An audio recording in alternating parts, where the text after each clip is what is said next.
Okay, hello. My name's Greg Kammarmeyer. I want to tell you about my job. Um, Currently, I'm a salesperson for a company that sells equipment for steam systems, and we work with customers that have steam systems, and we try to make it the best that they can by seeing how we can solve any issues that they might have with their process. So when you say steam systems, you talking like broilers at a hotel, or what's your limitation? How small of a project? How big of a project? Okay, we don't like to rule anybody out, so anybody that owns a steam boiler could be a dry cleaner, hospital, uh, college campus, food manufacturer, rubber manufacturer, um, any kind of food. They usually have a steam boiler, and the advantage of steam for the process is that they have certain temperatures they want to cook things at, and steam will maintain that temperature if you maintain the pressure. So temperatures typically up to 380 degrees Fahrenheit are pretty well controlled with controlling the steam pressure. So if they know that they need these temperatures to do the job, then we can control it a lot easier than using a gas flame, which is going to be over 1,000 degrees. So with steam, you get temperature control and you get a lot of heat transfer, because when it changes state from gas to a liquid, you get a lot of heat energy. Oh, okay. So So when you're starting to deal with a client, are they typically seeking you out, or are you seeking them out? it's kind of both. When I first started, I would drive around and look for places that had steam coming out of or steam vapor coming out of the roof of their facility. And if it looked too much, then I would pull in and say, "Hey, looks like you got a steam system. Do you want me to look at it with you, or you having any issues?" And then they would go, "Yeah, I think I do." And then we'd go look at it. And then I remember walking through one place, and I was only in it for about 10 minutes, but I wrote them a page and a half letter on what stuff I thought should be changed. So that's where the engineering component comes in terms of identifying inefficiencies and making it better, essentially. Yeah.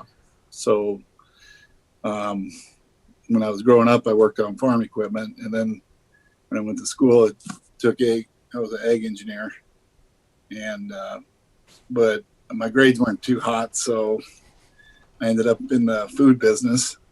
And turned out back in '79, the food business was a good place to get into, because machinery business was starting to go downhill, and food manufacturing was starting to pick up more automation and higher technology. So it worked out pretty good that um, being in the food business was a good place to be.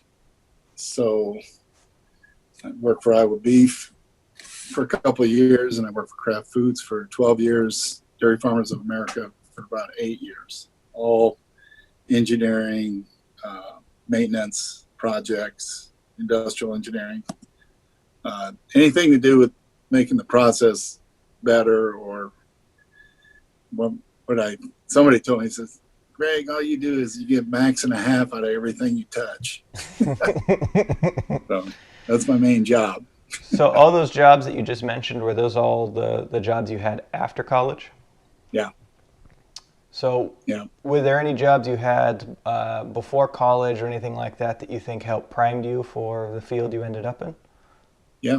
Um, well, I never worked any retail. My dad was a John Deere dealer, and he allowed me to work down there. I started when I was 15, and I just loved working on stuff. So that's all I did all through college, was I worked at some John Deere dealer, either my dad, or I went to Elk Point, South Dakota for one summer, or actually summer and a half, and then did that when I was going through college, and then I went into the food plant right after college. So I never really worked in a retail. When you were doing the John Deere, were you just fixing up tractors, anything that broke down, or were you making sure it just was all tip top condition when somebody made a purchase? Okay, so mostly I set up farm machinery. So somebody bought a plow or a planter, then I would put it together and make sure that it worked for them. But then there was always, farmers calling up saying, "Hey, my planter's broke. Can you come out and work on it?" Yeah, or a tractor or a combine. Um, yeah, any piece of farm equipment that was John Deere, I guess. That's what Was, I worked on. was that all on the job training or everything you learned from your dad It's or? like, nope, just I don't remember getting any training, but I just started. Well, I had a really good mentor, a guy named Jerry Kaiser. He was a farm kid, and he worked for my dad. He was a couple of years older than I was, but he didn't go to college, and so I got to work with him. And when the tour I did down in South Dakota, he was the truck driver, and they said, "Hey, we need somebody to come down here and take care of some equipment." And he let me use his tools. I lived in his house. I used his pickup truck. So, yeah. Wow. And then again, everything was just learn as you go. So, Straight on the job training the way it used to be, right? yeah, So, how old were you the summer you first started at John Deere? 15. And then at what point did you decide you were going to go to college? Did you always know or? No, when I was a senior, then a friend of mine was going to go to well, no, he wanted to go to Minneapolis and be a baker. And so I thought, well, I'll go up, join Lindsay and see if we can, live up in Minneapolis or something. Well, then we crashed his car. So then he decided to go to the Navy. And then I had a bunch of friends that were going to Iowa State. So I said, well, if he's going to the Navy, I'll go to college. So that's when it turned. So, because he crashed his car, he joined the Navy and you went to college. Yeah. Did you know you were going to be an engineer in college, or did you just go kind of Yeah. figure it out? That's what I was, that's what, yeah. I just knew because I just always was fiddling with stuff. Okay. And I guess that goes into the next question is were there any hobbies you had at the time that helped with John Deere, helped in college, all that kind of stuff? If you were fiddling with things, what kind of stuff were you fiddling with? Well, in the summers when I was in school, I had a figure eight cars. So I did, I want to say 4 or 5 summers. So I, they only had one race a year at the county fair. So I take all summer getting my car ready and practicing, and I had 3 different cars and over the time period, and yeah, so that was super fun. Yeah, I'd say you were primed to be an engineer. Uh, what changed it to, because were you a mechanical engineering? Was that your major? No, I wanted to work for Deere, and so I took agricultural engineering Oh, okay. because it had a broader base. So you learn about electrical structures, mechanical, uh, environmental. So I took that because it was more broad based.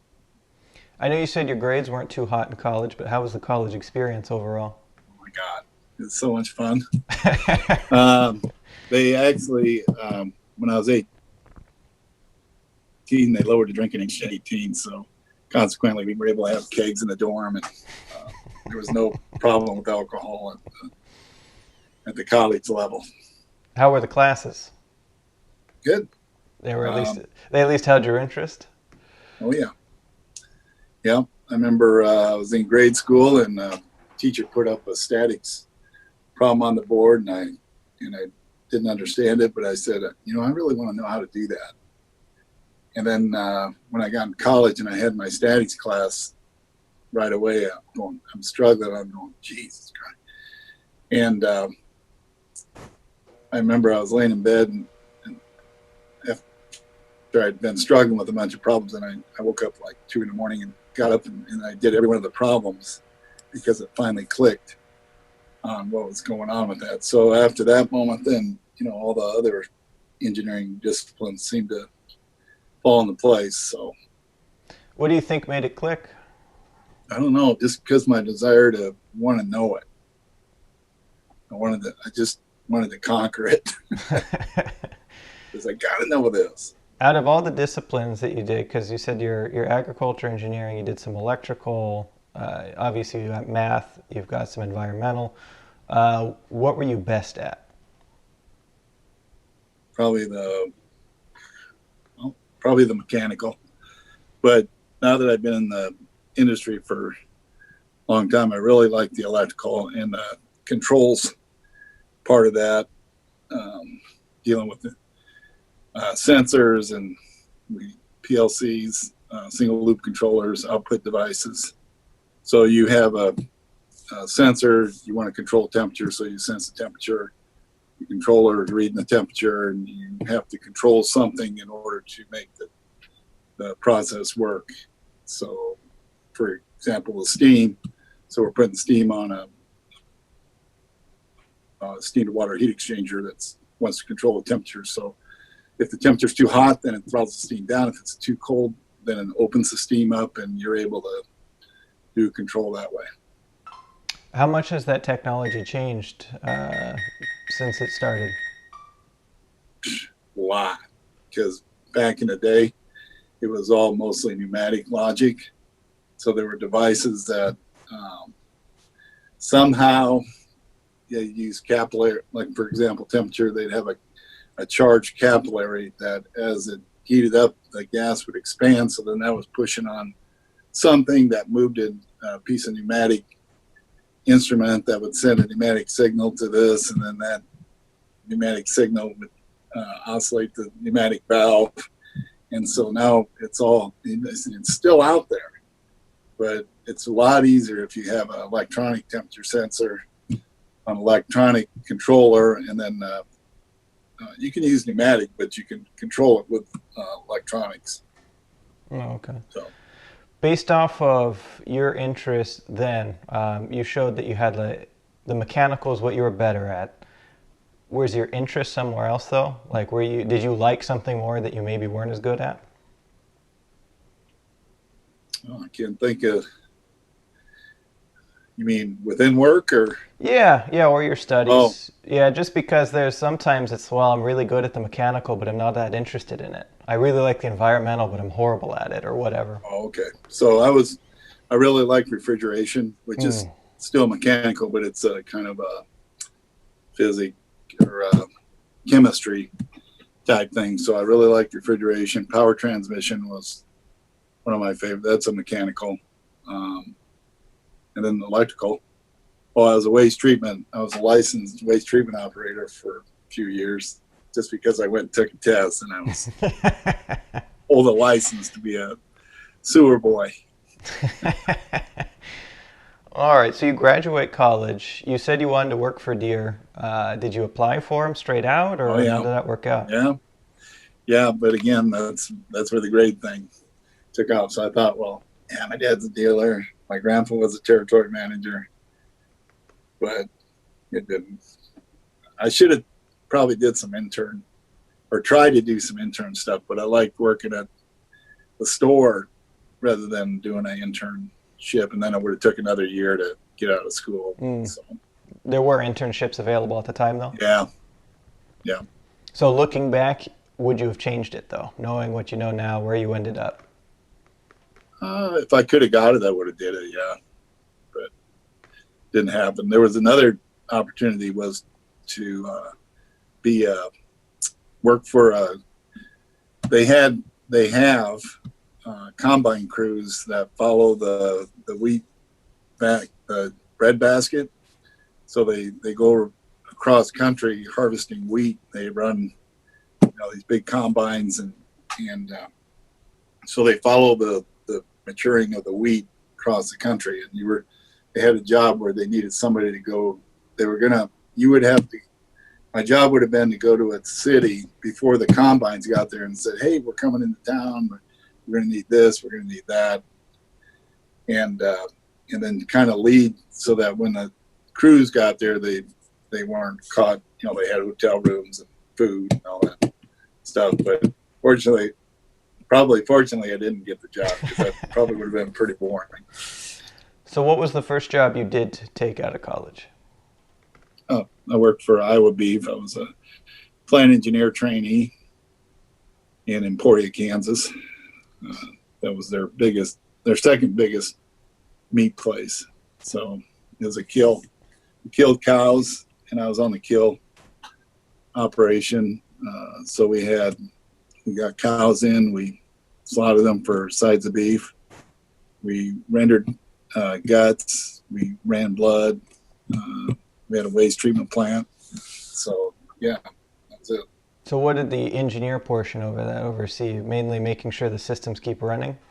Yeah, but because as a plant engineer trainee, you were going to be head of maintenance if you got through the whole program. So on the way, I was a maintenance supervisor.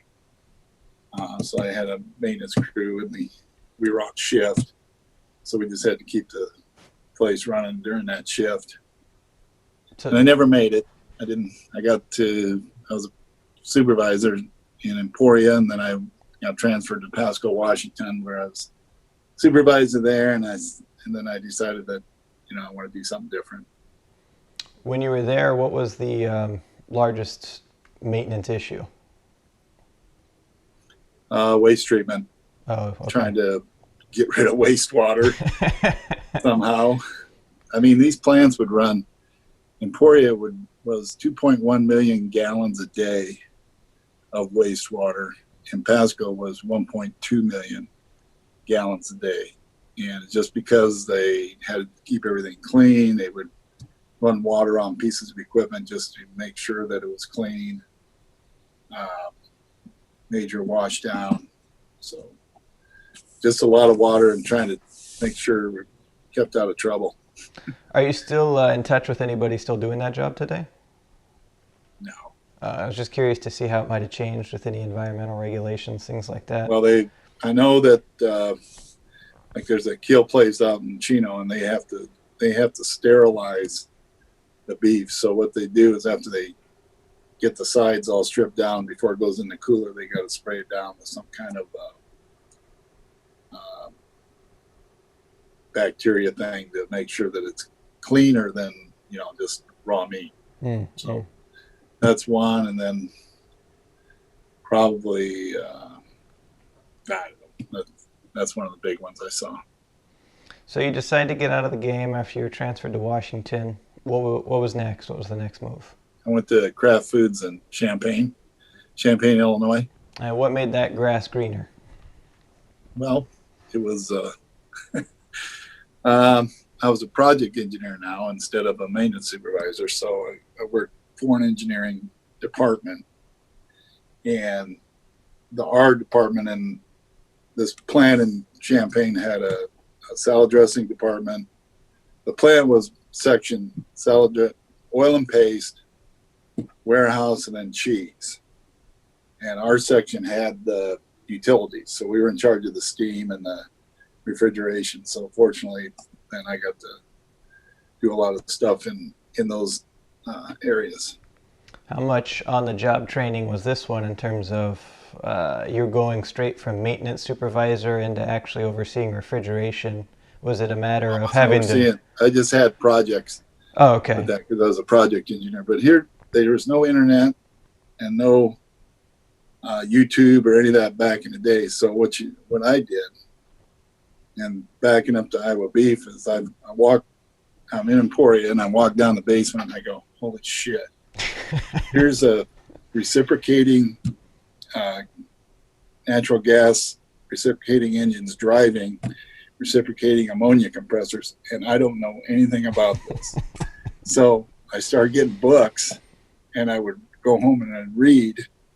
Then I'd go back to work, and I'd say, oh, that's what they're talking about. Then I'd go home and read more, and it was back and forth. So using books and getting on the job, then I was able to get a grasp of because we had thermodynamics in school, but they were all theoretical. And once started to understand it, then it said, oh, that's what they're talking about. So then I got pretty good at those processes. And then when I went to Champaign, I'd already had experience in that. So I was able to, they said, we need this job done in refrigeration. I said, how to do that?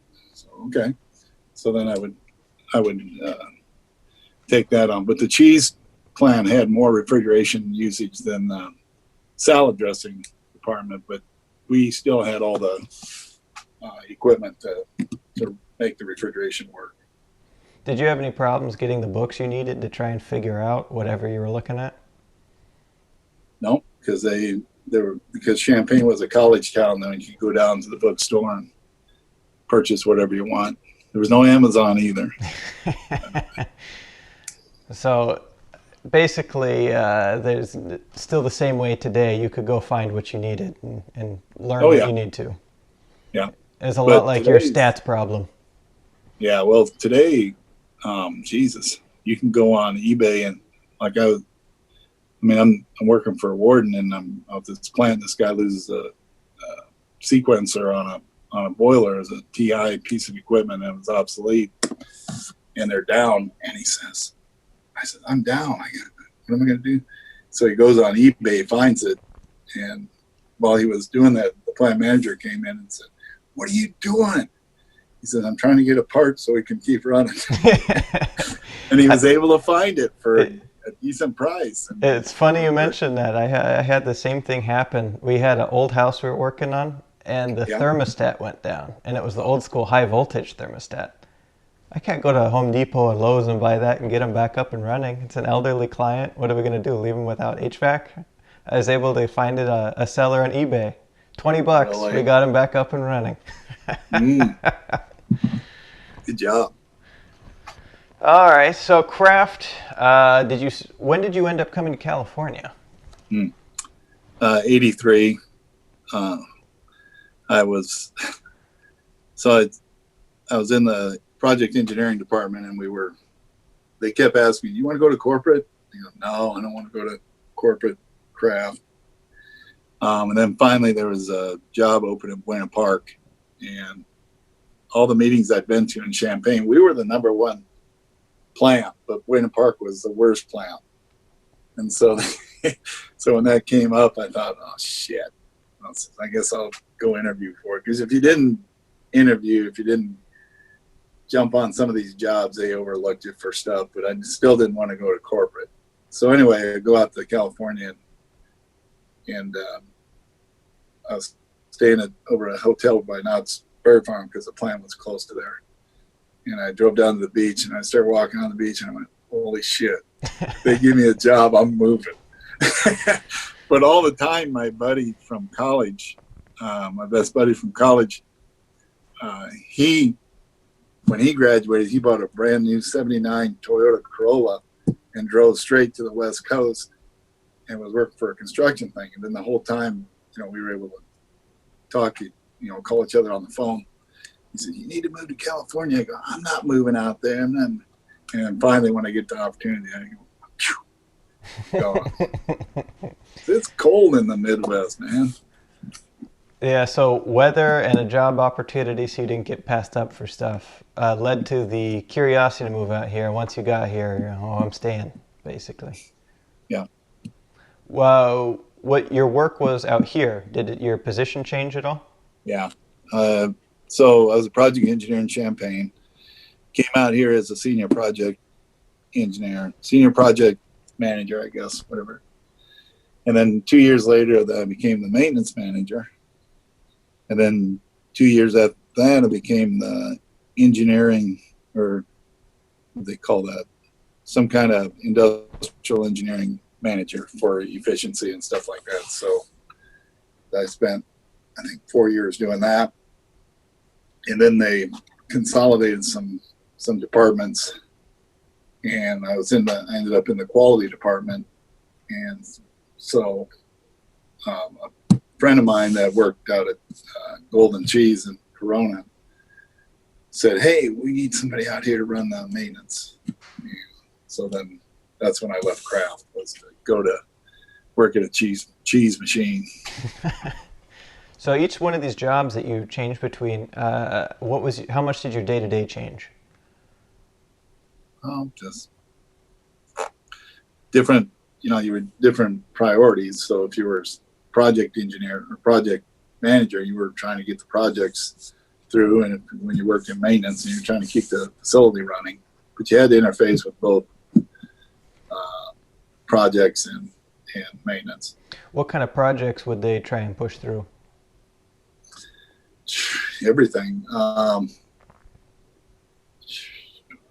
New filler, new capper, palletizers, a lot of packaging equipment. Like when I started out there, we had a glycol system, and the maintenance super, it had been expanded, but they didn't put an expansion tank in the loop, so it would run all week. Then they'd shut it down on the weekends, and then when the glycol expanded, it would overpressure the system, and then leak out on the floor. It was like 300 or 400 gallons of glycol every week. They said, we can't have this. So I figured out how to use an expansion tank, and you got that in there. And then when the system would shut down, instead of the glycol going down the drain, it would go into the expansion tank. And because when it warmed up, it expanded, and then when it was running cold at 35 degrees, it would shrink, and then you were fine until you shut it down, and then it would expand. So Was that kind of stuff how, like that. was that kind of how it went in engineering, in terms of you were given general guidance, hey, we have this problem, you guys Yep. figure it out? Yep. At that point, Yep. you'd come up with a theoretical solution, take it up to the higher ups, and they'd either green light it or say go back to the drawing board, or how much autonomy did you operate with? I did whatever we needed to do. So it didn't get too much arguing unless it was something crazy. But I can't think of any off the top of my head, but it was pretty much I could do what we needed to as long as the funds were there. Now, did you like the engineering side or the maintenance side more, like project engineering? They kind of both coincided. Oh, okay. I could see. It seems the engineering might be a little bit more novel concepts in terms of problem solving, when the maintenance is just get it back up and running with whatever the current system is, right? But if you kept having repeat problems, then you'd probably want to generate a project to put something in to keep you from having all these repeat problems. And so at Golden Cheese, you went back to maintenance. How long were you there? 8 years. And maintenance the whole time? Yeah. Well, we had to manage projects. Like every Friday at 2:00, I'd start looking at the clock and go, well, when's Dermot going to call and want me to do something this weekend? Inevitably, 2:00, Greg, we need this for this weekend. Shit. So was that common at all the engineering jobs, all the plant jobs, that you might have weekends to do, or is that something particular to that company? We did a lot of weekend work, because that's when you were shut down. Oh, that makes sense. Was that all hours of the day, or Yeah. like on-call Pretty type much. stuff? You could get call for anything breaking? Yeah. But what was cool was when I took the job at Golden Cheese, I lived up in Temple City. And so I thought, God damn it. If I go home on Friday and then I get called back in, traffic's going to really suck. Well, I never left early enough for it to be a problem. So There you go. I never really got called back in. I did on one, it was on a Sunday night, but it was, we had a major electrical breakdown. It was pretty cool. I'll tell you about it. So we had this electrical system, and it had two parts, and it was designed that if you wanted to run, there was two transformers. So if you wanted to run the whole plant on one transformer, you could switch this bus tie breaker, but the plant was so overloaded that there was no way you could put it on one transformer because they were both loaded. But we had this tie breaker, and one day I was saying to myself, I should get that thing maintained in case we need it someday. So I sent it out, and it was out for, I don't know, 3 or 4 weeks. And Friday I called the guy. I says, hey, are you about done with that breaker? I need it back. He says, I'll bring it in Monday. Well, Sunday night, we have one of the breakers blow up. And I get there at 1 a.m, and and figured out what's going on. And I called the sales guy up. I said, "Hey, you remember that breaker you were going to bring in Monday morning? Can you bring it in earlier?" And he did. And we had a fire. So all we did was we taped up all the wires, and we got the new breaker and we slipped it in and we were running. So we were down from midnight to, I don't know, maybe 10 in the morning. So that was pretty decent for the disaster that. Yeah, that's thinking like a maintenance man. I feel like this is going to break down. I better have this one primed and ready to go just in case. So how long was Golden Cheese your last position before your current one? Yeah. How old are you at this point at Golden Cheese?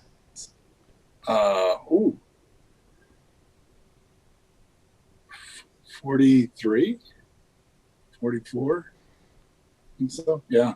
So your hobbies back in Iowa were prepping your figure eight cars and stuff like that. What were your hobbies? What were you doing in your off time as you were So going through I this? got into martial arts. I was doing karate, taekwondo, aikido. Yeah. So that was integral. I mean, the stress that you had in these plants, it was great because you could just, go there and lose your, get a full mental escape. And so so I did a lot of that while I was in the plants. Did your systems-oriented brain as an engineer help in martial arts, or were you just kind of in a flow state? It didn't even phase you. I don't know. It was just, I know they work together, but I don't know if it was unique. Because I've seen your wrist locks in Aikido. That's like following an engineering diagram.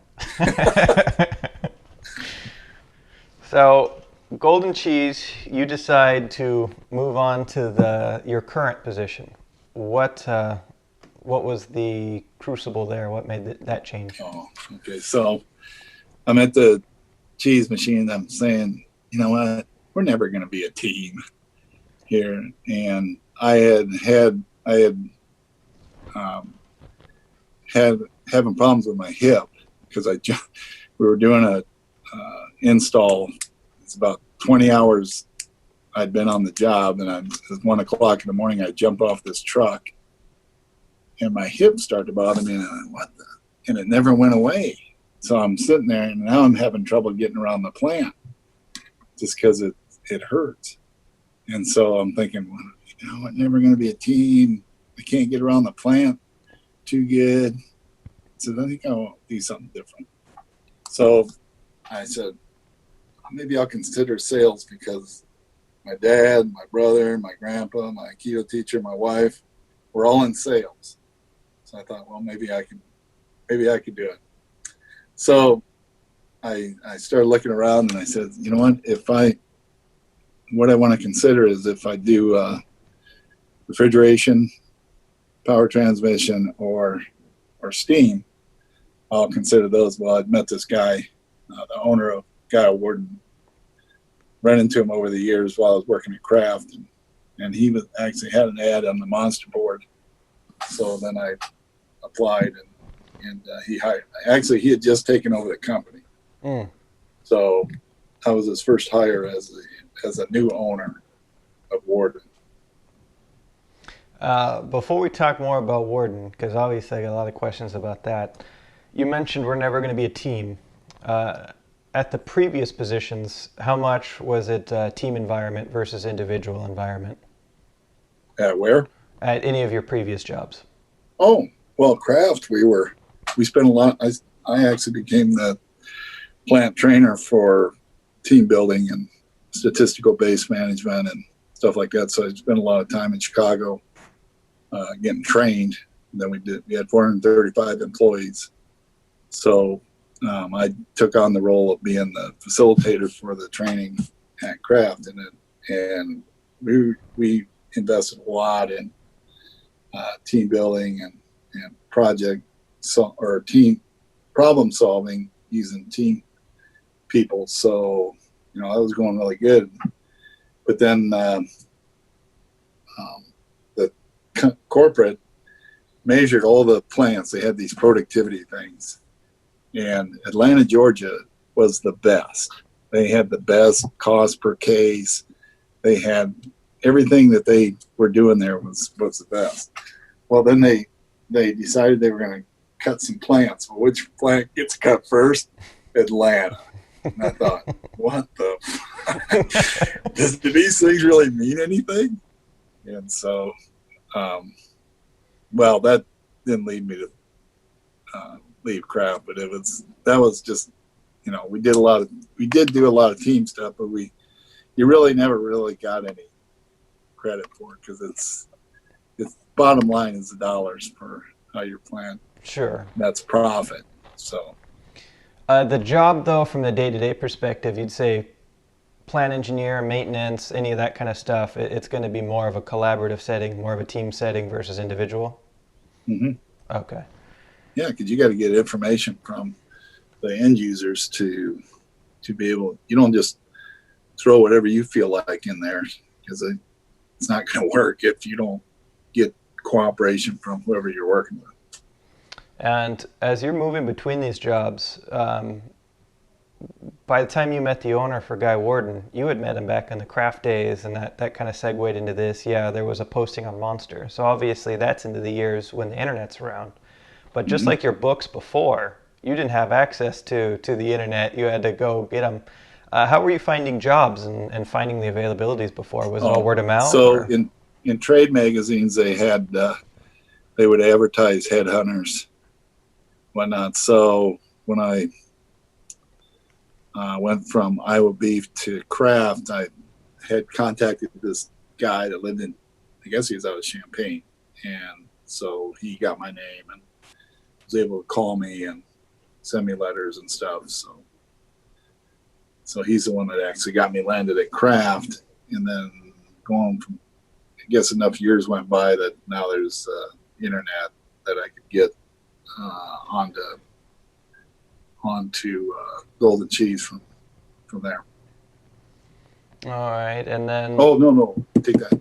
Golden Cheese was a friend of mine that I knew, and he worked for Kraft, and then he was working on Golden Cheese, and he said he remembered me, and they needed somebody, so that's how I got that job. How did you find Iowa Beef in the first place?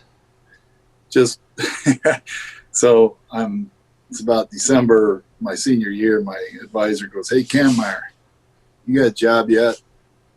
No. And he goes, "Well, Iowa Beef's looking for plant engineer trainees. Why don't you get your butt over there and sign up?" I said, "Okay." So I did, and I got the job. So sometimes college can help you get your first job, and after that, it seems to be a lot of networking. Either it's headhunter or not, it's knowing Right. people in right places. Yeah. All right, so you get your sales job. How did that change things for you compared to all your other experience? Because at this point, you've been working for, what, 20, 25 years in the field? 22. But yeah, 20, whatever. So when I was working in a plant, you have all the problems in the plant that you have to deal with, and that's it. Well, when I'm into sales, I'm not only dealing with all the problems I thought I'm only going to be working on steam stuff, but it turned out I was, expanded. So, but it was not just one facility, but a lot of facilities, so because you were going from place to place, but you weren't married to any particular plant, but you had all their issues, in all these different locations. And how was it starting off? Did you have your basement moment, like the one job where you step aside and you go, "What the fuck?" Not really. I just decided that I'm just going to do it, what I thought was the best. And I just started calling on, I had customer lists from people were doing business with Warden, and then I'd get out in that area, and then I'd see other facilities, and I'd just stop in and start talking to people, and next thing I knew, we were selling stuff. So you found it pretty natural. It was a largely seamless transition? Yeah, pretty much. It was like the best of both worlds. You get to talk to people, move around, and get to see all the plants, not just one. Yeah. Well, cool. Now that you've been, because how long have you been at Guy Warden now? 19 years. Wow. So close to 20. So I guess it almost makes the next question moot of would you leave sales or would you stay in that spot? No, because now I'm getting close to where potentially could retire. So the company's letting me train new guys and pretty much. Well, I always said from the beginning, I said as long as it's not illegal or immoral, you can do what you want out there. So um, yeah, so been able to do that the whole time, and now I'm working with the newer generation of people, and they need help. And it seems like at the time I got into sales, a lot of the manufacturing or industrial customers were losing their technical people because of costs and whatnot. So then there was a big gap there. You could actually fill in, because these places need technical help. So Keeping that technical part in mind, knowing the job you've been doing for 19, almost 20 years now, at what point would you have been ready for this, do you think? Do you think you needed all those previous jobs to give you oh the experience? yeah, I don't think I would have did very well in sales had I not been groomed So messing around. it was the seamless transition because you knew at least the technical side. It really allowed you to focus on the sale, essentially. Yeah, yeah. Was there new technology you've been working with that you've had to learn along the way? Well, yeah.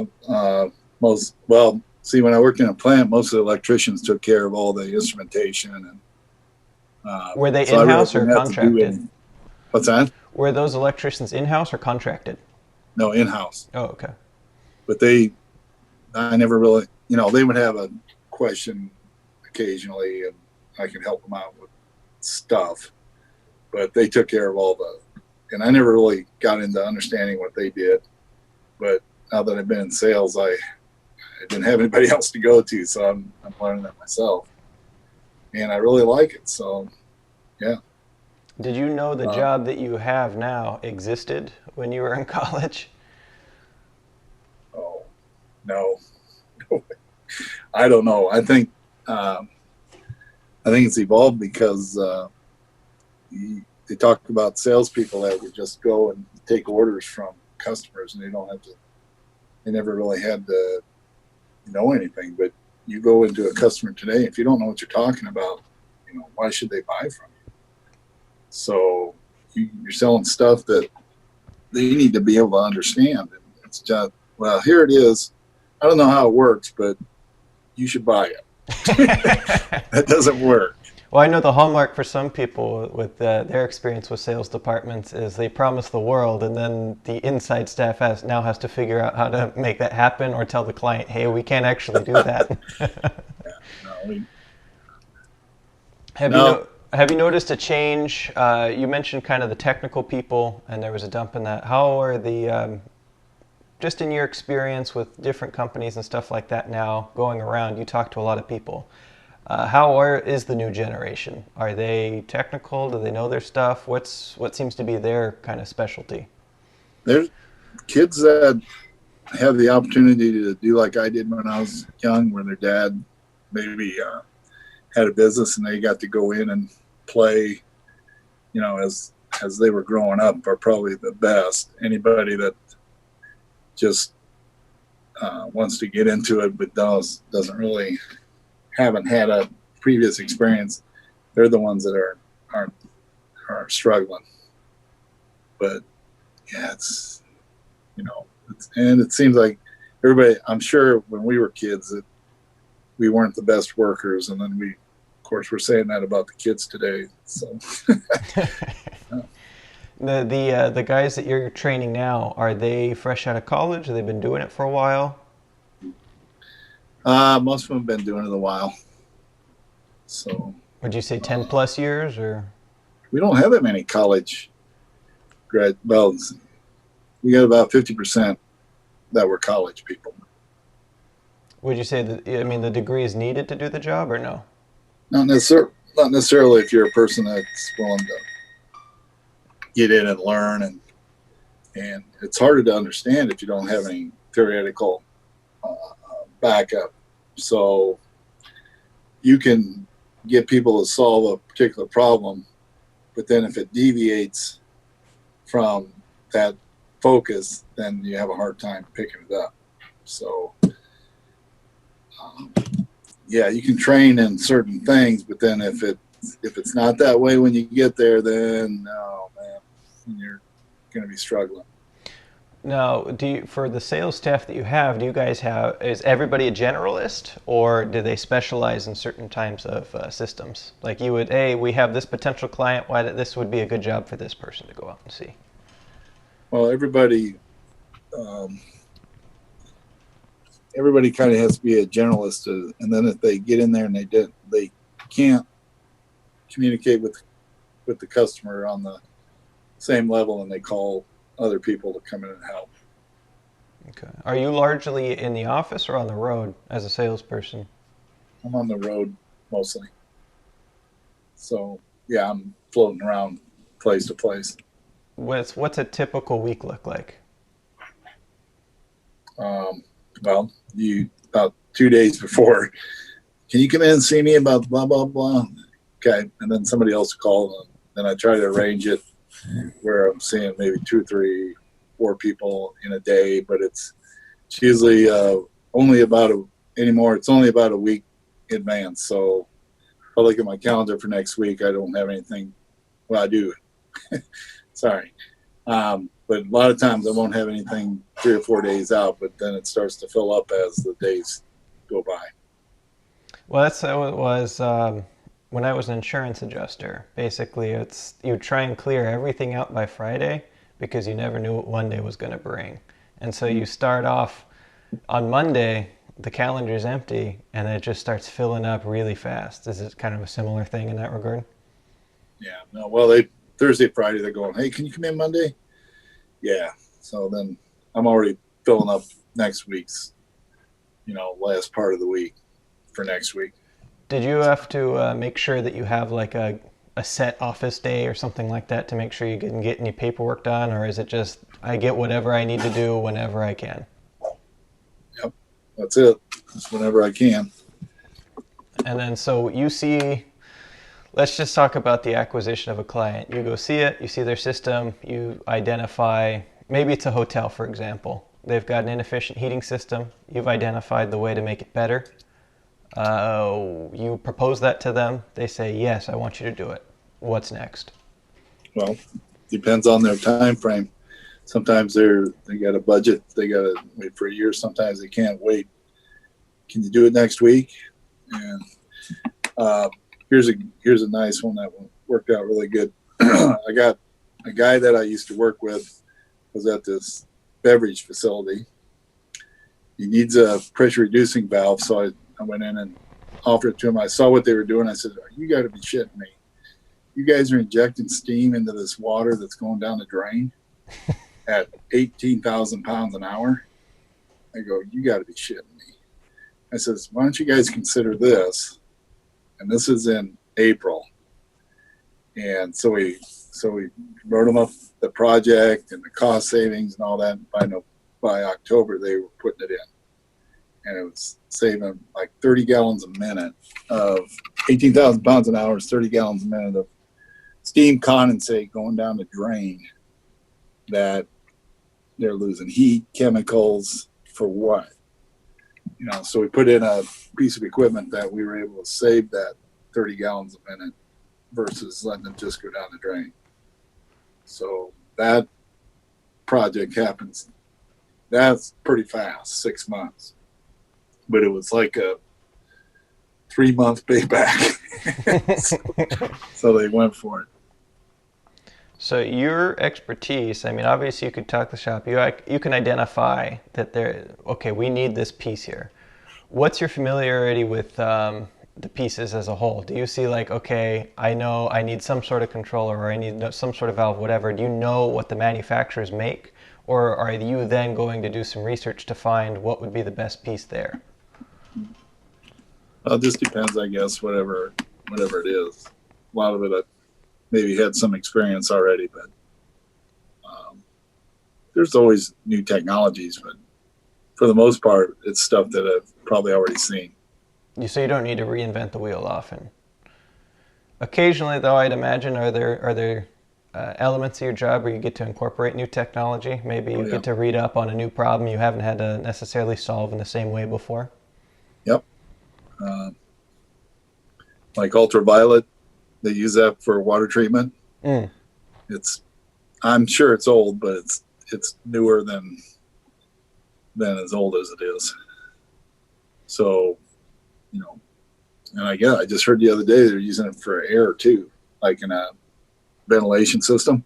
I Oh, put ultralight elements in there to kill bacteria for ventilation air. So, and when you make a sale, like in that one, do you oversee the whole project as it goes on, or are there project managers for that? oh, well, it depends, but most now anymore, somebody else takes it over. That that beverage place, somebody else took that one over, which was fine. Do you follow up with the client just to be like, Oh "Hey, you're yeah, so happy"? That's the yeah. Because when we put it in, I says, the guy's name is Jesus. I says, hey, I says, you put this thing in, it's working good for you. It's not going to last forever. So you better start thinking about how we're going to do some maintenance here within Do you a few months or a year. I do don't want you sell you maintenance calling us service? up and saying, yes, we do. Okay, so you do maintenance services as well as new systems, things like that. So you could theoretically give a client maybe an overhaul and then set up some sort of like Yeah, maintenance package or something too. yeah, Do you do yep. deal a lot with, I was say, new projects in terms of like, say, there's a new commercial park going up? Do they ever bring you in from the onset, or do you only solve existing problems? Okay. So if it's a new project, it's usually some engineering firm, and if they need our products, they'll work with like our owner, and he'll specify all the stuff. And then if we get the job and it's being built, then when it comes time to run it or start it up, then that's when I usually go in Got it. and Okay. work on it. But if during the way he's got a question about, oh, will this work here? Will this work there? Then I'm involved at that point as well. So what's your favorite part of the job? Just being able to play with stuff. Would you say that's a theme of engineering as a whole? Is just being able to play with stuff? I don't know. Some people, like when I was in school, some guy got an intern job at tractor hitch designer. I'm thinking, how much do you have to keep working on the design of a hitch for a tractor? Uh, well, that's boring. So I think there's a lot of engineering that you're working on pretty limited focus. So I don't think it's all fun. So, but What necessary. would you? So if there was somebody in school for engineering now going, I don't know what to do, would you suggest sales to them as, hey, have you ever thought about this? Sure, if they're got that personality, but like I said, for me, I wouldn't have worked if I went right into sales. So Yeah. I don't know what would have happened. Now you say that personality. What personality is that for sales? Oh well, like the interface with people. Okay, so when I got out of school, I would say I was a pretty introverted person. I was, like to work on, I didn't. I was pretty introverted, and then over the years, and I became a little more extroverted. So then that helped with the sales thing. Do you think the martial arts helped with that? Um, yeah, probably. Yeah, because yeah, never thought about it, but yeah, probably. What? So we talked about the track cars at the time when you were younger. You got into martial arts. You were doing that. What are your hobbies now? Mm. How have they evolved over the years? So got into bicycling with my wife. And now I also volunteer for the Orange County Birds of Prey. So I'm working on handling hawks, owls, birds of prey. Do a lot of cleaning of their mews. So, So more low impact stuff these days. very much. Well, we're coming up on about an hour, but Sure. Is there any specific advice you'd give to anybody that's in college, high school right now, that's thinking about the future and their career prospects? Well, I think you gotta have. I think you gotta have a ability, or not ability, but you gotta have the interest to um, figure out how things work if you want to be a engineering type person. I don't think it sounds good, so a lot of people are going to go for it because it sounds good. But I think you really got to have a passion for understanding how things work. And I mean, I was tearing everything apart when I was, in grade school, so or really young, and so there was that just desire to, understand how things work. I think that's if you're that way and you don't know what else to do, I think that'd be a good avenue is to get into engineering. Do you think you ended up where you were supposed to, or do you think, if I could just go back and do this? No, it's been fun. So no, I can't see anything else different. Well, anything else you want to add? Any other tidbits? Any other stories you think should be told that you think are relevant to the field or just fun? No, just um, be kind to everybody. You never know. You never know when they might be your boss. Yeah, So exactly. we go to this facility. I'm with a guy that I'm training, and there's a couple guys out front painting. I says, make sure you're nice to everybody. So you see that guy out there painting? That might be the plant manager, just because he wants to get out and paint. Yeah. Or his guy called in sick that day and he really needed that painting done. Yeah. Well, appreciate it, Nikki. All right. Thanks, Grandpa. Thank you. Wuss.